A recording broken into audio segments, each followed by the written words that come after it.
Hello, BookTube. I heard some fugitive titterings on Twitter yesterday about my book hauls. I believe I was called a fossil. But I'm not going to let that deter me, because I get books in the mail and I like sharing them with my lame-ass BookTube friends. Is that a crime? Then I'm guilty. So let's see what we have this time around. This one is very light. Oh, great. Okay, great. This comes out in August. This is a novel. It's one of the made-up stories. Coming to me carefree without a pub sheet. Okay. This is by Luke Tredget, and it is called Kismet. And the description, I kind of like the sound of it, so we'll see here. We've all wondered if our soulmate is still out there. What if an algorithm could find him? Anna sits back and chews on her pen, looks around the cafe, and then, without willing it, opens Kismet. There it is, the blue dot of potential match, very close by. She taps the dot, and a compatibility score appears, 72. Anna gasps as her eyes shoot around the cafe, landing on the broad back of the long-haired man by the window. Yes, it must be him. Anna sits up in her chair and takes conscious control of her breathing. He is bound to see her at any minute, if he hasn't already. There is turmoil in her stomach and a powerful urge to flee. But this is a 72, and tall, possibly handsome one at that, and she resolves to see it through. She moves things around on her table and fusses with her bangs and wraps her chewing gum in an old receipt to hide it in her bag. It occurs to her that she has time to check her appearance in the bathroom mirror, but she decides there is no need. She is wearing her favorite charcoal sweater and black jeans. Her hair is tied up, and she knows she looks all right. She places her hand on either side of her laptop and wills herself to be calm, to be cool. After a few moments, there is a shuffling in her peripheral vision. "Hello," he says, standing beside her table. Funny, romantic, and bursting with off-kilter charisma of our unforgettable protagonist, Kismet is a love story about imperfect people in a world obsessed with perfect matches. And I like the sound of it because the Tinder swipe right culture is always ripe for parody. So we'll see how far the parody goes before it descends, I suspect, into sappy romance. Let's see. Who is Luke Tredget, though? That I didn't know. He works in international development, primarily for the Red Cross. His journalism has been published in The Guardian, and he lives in London. Okay, so this comes out in August, and I'm curious. I'm curious to see. It gives me a good vibe. Let's see. Let's see what else we have here. Oh, fantastic. Okay. All right. This is out right away. This is out already. This is late getting to me, but that's okay. This is doubly interesting. Yes, May 15th. Yeah, so this is right around the corner. I should really get to this. This is When the Center Held, Gerald Ford and the Rescue of the American Presidency by Donald Rumsfeld, who used to work for him. And it's probably going to be, it's probably going to have a healthy dose of hagiography, healthy dose of sticking up for the boss, for the old boss. But Rumsfeld is a surprisingly good writer of English prose. He's a better writer than he has been at some other jobs he's held. And Ford, of course, is a fascinating figure. Those of you who aren't, he's not exactly memorable, but those of you who aren't totally up on your American history, because I have a lot of subscribers who aren't in America. We had a president once upon a time in America called Richard Nixon, who resigned in disgrace and brought the presidency to what had, up until that point, and has been ever until now, its lowest point. And when he resigned, his vice president, or Gerald Ford, took over. Gerald Ford it was a mess. It was a mess. Ford wasn't his vice president. His vice president had also resigned. So Ford had to step in and was an unelected president. No one had ever cast a vote for him for the chief executive. And one of the first things he did was pardon Richard Nixon for all crimes. Because in his mind, he looked with horror on the possibility of a United States president in court. So he just get issued a blanket pardon. And it was amazing. He came into office, this rock-steady, ordinary guy, with soaring approval ratings, and they plummeted when he pardoned Nixon, and they never resumed. He never recovered from that. And I think that's probably what Rumsfeld has in mind when he talks about the rescue of the American presidency. I will have to see. It's a completely fascinating period. It's a completely fascinating subject, and it's aided and abetted by the fact that the U.S. presidents provoke 1,000-page doorstop biographies that are meant to be definitive, except Ford. We have only a handful of presidents in American history about whom you can say this particular aspect is completely unique to that one individual. We have very few presidents you can say that about, and he's one of them on a couple of different fronts. And yet, to the best of my knowledge, maybe correct me if I'm wrong, I don't think I've ever seen a gigantic soup to nuts life and times of Gerald Ford.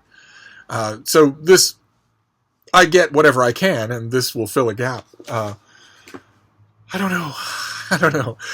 It'll be fascinating in its own way. I'm pretty sure that Rumsfeld, in fact, I wonder if he actually says so. I'm pretty sure that he had a good deal of help writing this. I wonder if he... Well, no, he doesn't mention it, so maybe he didn't. He's one of the few former public figures who could write a book like this without any help. And there he is with the man himself. Anyway, let's see here. Let's move on. All right, the book about Gerald Ford by Donald Rumsfeld.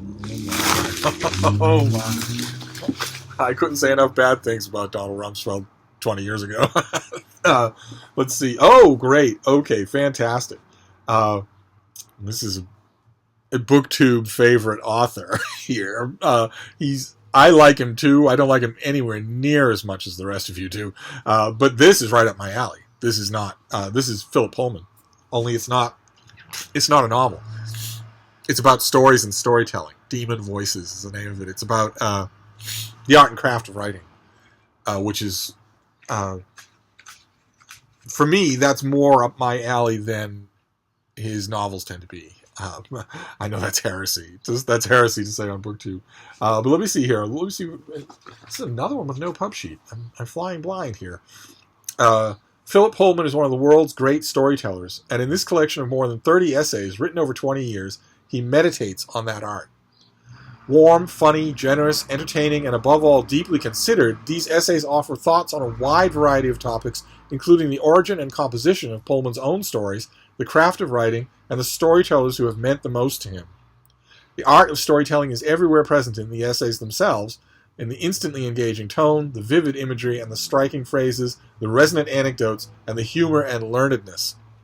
Together, they are greater than the sum of their parts, a single sustained engagement with story and storytelling. That sounds really good. This comes out in September. The only thing that I wasn't sure about when I originally saw this was whether or not this includes reprints of just Deadline prose that he did, book reviews, essentially. I bet it does. But I'll have to read it to see. I can't wait, and yet I am going to wait. I'm not going to read this until September. But I'm glad to have it. That's fantastic. And then move on here. What's this next one? Finished copy. Oh, great. Fantastic. Some of those big Omnium Gatherum titles that I just love. And this is due soon. This is due very soon. This comes out next week almost. I don't think we saw this already. This is Ingrid Rossellini's Know Thyself. Western Thought from Classical Greece to the Renaissance. All about philosophy, but more than that. Introspection as well. It's an autobiography of how humans got better at introspection. And I have only read chunks of it. I haven't read the whole thing, and the chunks I've read were fantastic. So I can't. Actually, this one did come with a pub sheet. So let's read a bit while I show you the beauty of this thing. Western civilization has been built upon the ideals of self-actualization, the realization of one's own talents and potential, and the application of such potential to society, created most notably by ancient Greek and Roman civilizations. In this book, scholar Ingrid Rossellini explores how self-awareness and its impact upon culture and society has evolved from ancient Greece, the Roman Empire, the Middle Ages, and the Renaissance, examining over 100 works of art and 20 centuries of human history. Rossellini expertly dissects the answer to the question, who am I? That sounds really good. I'm glad to have a finished copy of this. I'll have to get right on it. And who is she when she's at home? She was born in Rome and educated there. She received a BA, Master's, and PhD in Italian literature from Columbia University, writing her dissertation on Petrarch. She has taught literature and Italian film at Columbia, New York University, Harvard, Princeton, and other universities. Good Lord. Okay. All right. I didn't know she was quite that impressive. That's great. All right. Good. And then we'll do our last one for now, but I may be back with other videos. There's no law against it. It's a free country, right? I can make as many videos as I want. Fossil. Oh, great. Boy, what a great mail haul this is. Okay, I requested this as well. This comes out in September as well. And it just looked so good to me. Oh, it has a pub sheet. Great. This is by Ryan North, and it is How to Invent Everything, a survival guide for the smart time traveler. Now, let me read you. This book takes us on an incredible journey from the very beginning of human history all the way up to the present. Framed as a guide for a waylaid time traveler, the book instructs readers on how to build and sustain an entire civilization, from creating written language to domesticating cows to assembling an airplane. Each section explains how to invent a key technology from basic principles, while also offering hilarious and sometimes harrowing peeks at what the world looked like before that technology came into play. So you see, that's the gimmick of the thing. You know, the standard science fiction cliche from decades ago about time travelers was that if a man from the present time traveled to the Middle Ages or to ancient Athens, he'd have the power of a god because of how much he would know. But if that actually happened to you, if you traveled 8 centuries back in time, what would you be able to do? Well, you might say you'd have the power of a god because of how much you know, but first of all, if you just plopped into the middle of Avignon in the 10th century in your day clothes, you could talk all you want about iPads and iPhones and the internet and satellites and the moon landing. The most you would get is locked away in a loony bin. But what could you actually do? How much of that godlike power could you exercise? How much would you know how to replicate? You could tell people, well, okay, if you stock a ship with provisions and go to the port at Lisbon and head due west, you will reach land and it won't be India.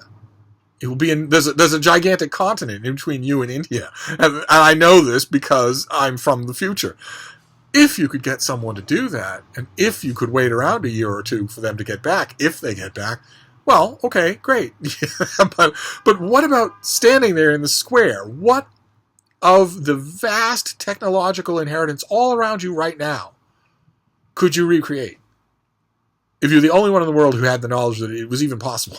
That's what this is all about. So I can't wait. I'm amazed that I've never read a book like this before. So there we go. That is the mail haul for this morning. We have Know Thyself, about the evolution of human self-consciousness. We have How to Invent Everything, coming out in the fall, about what a time traveler needs to know to take advantage of the fact that they're from the future. Under the, I think, correct assumption that most of us wouldn't have the faintest idea what to do. Then Demon Voices, from Philip Pullman. Nonfiction, about writing, the craft of writing, from Philip Pullman. Then When the Center Held, by Donald Rumsfeld, about one of the greatest crises ever to face the American presidency. And a book about the man at the center of that crisis, told by someone who was a faithful lieutenant of his and a longtime friend. And Kismet, by Luke Tedget, about dating apps and how they rule our lives. They don't rule my life. But anyway, that's it for now, but I'll be back. And I'll see you then. Thank you, BookTube.